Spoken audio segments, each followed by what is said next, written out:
Hey everybody, Austin at Homeowners Financial, and yes, that is one heck of a calculator because we're talking today about should we wait for rates to come down in order to purchase, right? So let's talk about the market. Let's talk about what we're seeing. Let's talk about what's driving interest rates.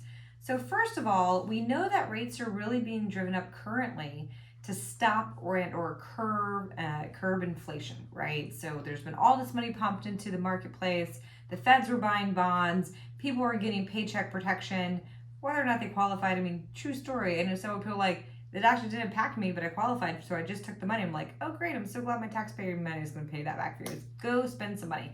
So you have all this money coming into the market, right?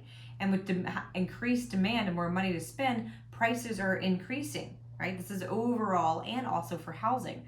So that's one side of money changing and why rates are increasing. So once rates get under control, once spending and inflation gets under control, the Fed should curb that a little bit and we'll see rates probably come back down. However, the flip side of it is talking about housing demand.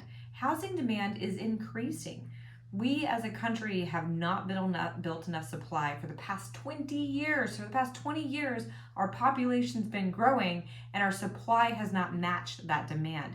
We're also seeing people that are holding onto their properties longer, right? They have a great, super sexy low interest rate, so they can afford to turn it into a rental property, maybe buy something else, right? So this demand is going to continuously be there and the supply is going to continuously be low. Therefore, housing prices will continue to rise. They're not going to go infinitely up, right? They're not going to be like increase 20% every year. That would be super bananas. They will stabilize, they may come down a bit, but the rule of thumb is this. A 1% interest rate means you qualify for 10% less in price. And there are certainly housing markets in America that are going to drop by 10%. However, typically on the Gold Coast, I don't see that happening because again, we don't have that supply side, right?